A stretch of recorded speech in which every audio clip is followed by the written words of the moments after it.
ओम नमो भगवते वासुदेवाय। ओम नमः शिवाय। वर्ण और आश्रमों के धर्म का निरूपण।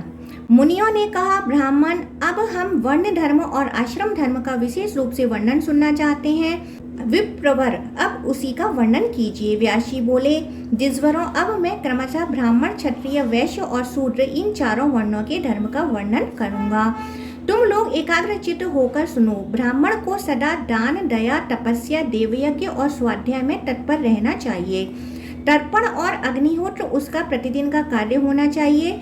जीविका के लिए वह अन्य द्विजों का यज्ञ कराएं तथा उन्हें पढ़ाएं। यज्ञ करने के लिए वह जानबूझकर भी प्रतिग्रह ले सकता है। सब लोगों का हित साधन करना और किसी का भी अपने द्वारा अहित न होने देना, यह ब्राह्मण का कर्तव्य है। समस्त प्राणियों के प्रति मैत्री का होना, यह ब्राह्मण के लिए सबसे उत्तम धन है। केवल ऋतु काल में पत्नी के साथ समागम करना ब्राह्मण के लिए प्रशंसा की बात है। क्षत्रिय भी अपने इच्छा अनुसार ब्राह्मणों को दान दें, नाना प्रकार के यज्ञों द्वारा भगवान का यजन करें और स्वाध्याय में संलग्न रहें। शस्त्र चलाकर जीवन निर्वाह करना और पृथ्वी का पालन करना, ये दो क्षत्रिय की मुख्य जीविकाएं हैं। उनमें से भी पृथ्वी की रक्षा उसके लिए मुख्य आजीविका है। पृथ्वी का पालन करने से ही राजा कृतार्थ होते हैं, क्योंकि उसी से उनके यज्ञ आदि कार्यों की रक्षा होती है। जो राजा दुष्ट पुरुषों का दमन और साधु पुरुषों का पालन करके सब वर्णों को अपने अपने धर्म में स्थापित करता है, वह मनोवांछित लोकों को प्राप्त होता है। लोक पितामह ब्रह्मा जी ने वैश्यों के लिए पशुओं का पालन, व्यापार और खेती, ये 3 आजीविकाएं प्रदान की हैं। वेदों का अध्ययन, यज्ञ, दान, धर्म तथा नित्य और नैमित्तिक आदि कर्मों का अनुष्ठान वैश्य के लिए भी उत्तम है। शूद्र द्विजातियों की सेवा का कार्य करें और उसी से अर्थोपार्जन करके अपना जीवन निर्वाह करें, अथवा खरीद बिक्री या शिल्प कर्म के द्वारा धन पैदा करके उससे जीविका चलाएं। शूद्र भी दान दें और मंत्रहीन पाक यज्ञों द्वारा यजन करें। वह श्राद्ध आदि सब कार्य बिना मंत्र के कर सकता है। भृत्य आदि का भरण पोषण करने के लिए सबके लिए संग्रह आवश्यक है। ऋतु काल के समय अपनी पत्नी के पास जाना, सब प्राणियों के प्रति दया भाव रखना, शीत उष्ण आदि द्वंद्वों को सहन करना, अभिमान न रखना, सत्य बोलना, पवित्रता पूर्वक रहना, किसी को कष्ट न पहुंचाना, सबका मंगल करना, प्रिय वचन बोलना, सबके प्रति मैत्री का भाव रखना, किसी वस्तु की कामना न करना, कृपणता न करना तथा किसी के दोष न देखना, ये सभी वर्णों के लिए सामान्य रूप से उत्तम गुण बताए गए हैं। चारों आश्रमों के लिए भी ये सामान्य गुण हैं। ब्राह्मणों, अब ब्राह्मण आदि वर्णों के उप धर्म बतलाए जाते हैं। आपत्ति काल में ब्राह्मण के लिए क्षत्रिय का कर्म, क्षत्रिय के लिए वैश्य का कर्म तथा वैश्य और क्षत्रिय दोनों के लिए शूद्र का कर्म कर्तव्य बताया गया है। सामर्थ्य रहते इन दोनों को शूद्र का कर्म नहीं करना चाहिए, परंतु आपत्ति काल में वही कर्तव्य हो जाता है। आपत्ति न होने पर कर्म संकर कदापि न करें। ब्राह्मणों, इस प्रकार मैंने वर्ण धर्म का वर्णन किया है। अब आश्रम धर्म का भली भांति वर्णन करता हूँ, सुनो। उपनयन संस्कार होने पर ब्रह्मचारी बालक एकाग्रचित्त हो गुरु के घर पर रहते हुए वेदों का अध्ययन करें। शौच और सदाचार का पालन करते हुए गुरु की सेवा करें। पवित्र बुद्धि से व्रत के पालन पूर्वक वेदों की शिक्षा ग्रहण करें। दोनों संध्याओं के समय एकाग्रचित्त हो सूर्योपास्थान, अग्निहोत्र तथा गुरु का अभिवादन करें। गुरुदेव खड़े हों तो स्वयं भी खड़े रहें। वह जाते हों तो पीछे पीछे जाएं और वह बैठे हों तो उनसे नीचे आसन पर बैठें। शिष्य को चाहिए कि वह गुरु के विपरीत कोई आचरण ना करे। उन्हीं की आज्ञा से उनके सामने बैठकर एकाग्रचित्त से वेद का अध्ययन करे। गुरु का आदेश मिलने पर भिक्षा का अन्न ग्रहण करे। जब आचार्य पहले स्नान कर लें तो स्वयं जल में प्रवेश करके अवगाहन करें। प्रतिदिन प्रातःकाल आचार्य के लिए समिधा और जल आदि ले आएं। जब ग्रहण करने के योग्य वेदों का पूर्ण रूप से अध्ययन कर लें, तब विद्वान पुरुष गुरु दक्षिणा देकर गुरु की आज्ञा लें, गृहस्थ आश्रम में प्रवेश करें। विधि पूर्वक योग्य स्त्री से विवाह करके अपने वर्णोचित कर्म द्वारा धन का उपार्जन करें और उसी से यथाशक्ति गृहस्थ का सारा कार्य पूर्ण करें।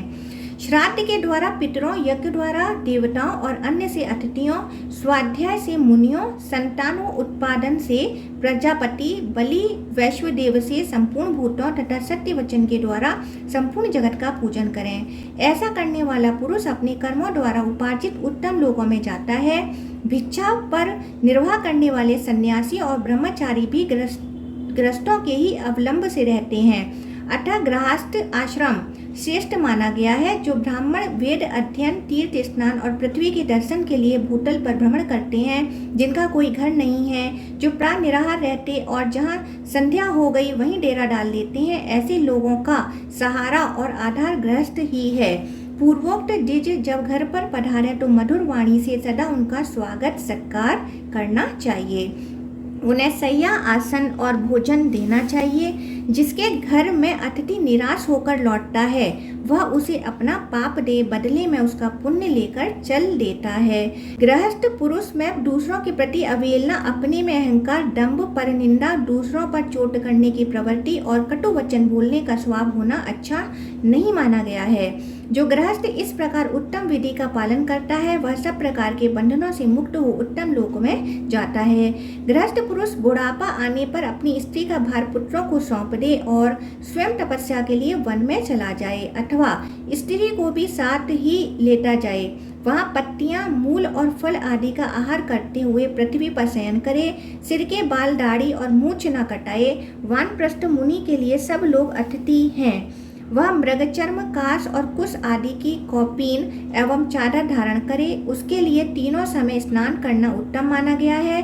देव पूजन, होम, संपूर्ण अतिथियों का पूजन, भिक्षा और प्राणियों को बलि समर्पण, ये सब बातें वानप्रस्थ के लिए श्रेष्ठ मानी गई हैं। वह अपने शरीर में जंगली फल आदि के तेल लगा सकता है। उसका मुख्य कर्तव्य है तपस्या, शीत और उष्ण आदि द्वंद्वों का सहन। जो वानप्रस्थ मुनि नियम पूर्वक रहकर पूर्वोक्त रूप से अपने कर्तव्य का पालन करता है वह अग्नि की भांति अपने सब दोषों को जला देता और सनातन लोकों को प्राप्त होता है। मुनियों, मनीषी पुरुष जो भिक्षु का चतुर्थ आश्रम बतलाते हैं उसके स्वरूप का वर्णन सुनो। भिक्षु को चाहिए कि पुत्र, धन, स्त्री के प्रति स्नेह का त्याग करें और ईर्ष्या रहित होकर चतुर्थ आश्रम में जाएं। उसी को संन्यास आश्रम भी कहते हैं। सन्यासी को समस्त त्रैवर्णिक कर्मों के आरंभ का त्याग करना चाहिए। वह मित्र और शत्रु में समान भाव रखे, सब प्राणियों का मित्र बना रहे। जरायुज और अंडज आदि किसी भी प्राणी के साथ मन, वाणी और क्रिया द्वारा कभी द्रोह ना करे। वह सब प्रकार की आसक्तियों को त्याग दे। गांवों में 1 रात और नगर में 5 रात से अधिक ना रहे। पशु, पक्षी आदि के प्रति ना तो उसका राग हो और ना द्वेष ही रहे। जीवन निर्वाह के लिए वह उच्च वर्ण वाले मनुष्यों के घर पर भिक्षा के लिए जाए, वह भी ऐसे समय में जबकि रसोई की आग बुझ गई हो और घरों के सब लोग खा पी चुके हों। भिक्षा न मिलने पर खेद और मिलने पर हर्ष न माने। भिक्षा उतनी ही ले जिससे प्राण यात्रा होती रहे। विषय आसक्ति से वह नितांत दूर रहे। अधिक आदर सत्कार की प्राप्ति को घृणा की दृष्टि से देखे, क्योंकि अधिक आदर सत्कार मिलने पर सन्यासी अन्य बंधनों से मुक्त होने पर भी बंध जाता है। काम, क्रोध, दर्प, लोभ और मोह आदि जितने दोष हैं उन सब का त्याग करके सन्यासी ममता रहित हो सर्वत्र विचरता रहे।